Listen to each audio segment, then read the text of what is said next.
नमस्ते सबैजनालाई। आज हाम्रो केयर गिभर स्टुडेन्टले बेड रिटर्न पेसेन्ट भएको बेडमा अथवा चाहिँ अकुपाइड बेडलाई चाहिँ कसरी बेडसिट चेन्ज गर्ने भन्ने कुरा देखाइराख्नु भएको छ, जसमा चाहिँ हामीले जुन पनि पेसेन्ट हामीले व्हीलचेयरमा पनि राख्न सक्दैनौँ र मोबिलाइज हुन सक्नुहुन्न त्यस्तो पेसेन्टलाई चाहिँ बेडसिट चेन्ज गर्दा यसरी गर्नुपर्ने हुन्छ।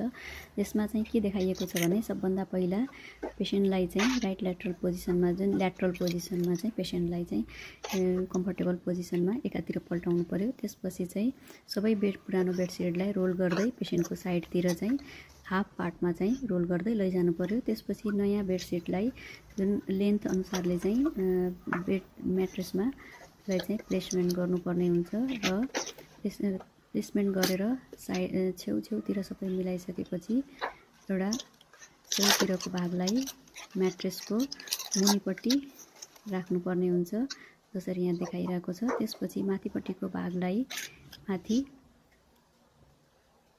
गरेर फेरि बाँकी बचेको तलको भागलाई तल गर्ने, त्यसपछि फेरि माथिको भागलाई ल्याएर तल ल्याएर त्यसपछि यसरी चाहिँ कर्नरलाई चाहिँ मिलाउनु पर्ने हुन्छ र अर्को कर्नर भागलाई पनि त्यसरी नै पहिला सबै म्याट्रेसलाई माथिको एन्डतिरको म्याट्रेसतिरको भागलाई चाहिँ बेडसिटलाई भित्र हाल्ने, त्यसपछि कर्नरलाई चाहिँ त्यसरी नै मिलाउने र बाँकी बचेको भागलाई बिचकोतिरको म्याट्रेसको बिचकोतिरको जुन भाग छ त्यसलाई चाहिँ म्याट्रेसको भित्रपट्टि फोल्ड गर्ने र यसमा चाहिँ हामीले बेडको आधा जति बेडसिट चाहिँ आधा भागमा बेडसिट मिलाइसकेका हुन्छौँ। त्यसपछि यो भागलाई चाहिँ सर्लक्क सिधा पार्ने र हाफ भागमा चाहिँ हाफभन्दा बढी भागमा चाहिँ बेडसिटलाई तिनिक्क तान्ने, त्यसपछि पेसेन्टलाई फेरि जहाँ मिलाइसकेको भागपट्टि पेसेन्टलाई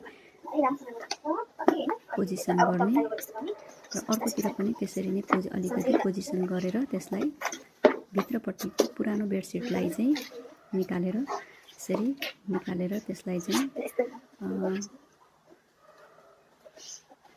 लन्ड्री ब्यागमा हालिन्छ।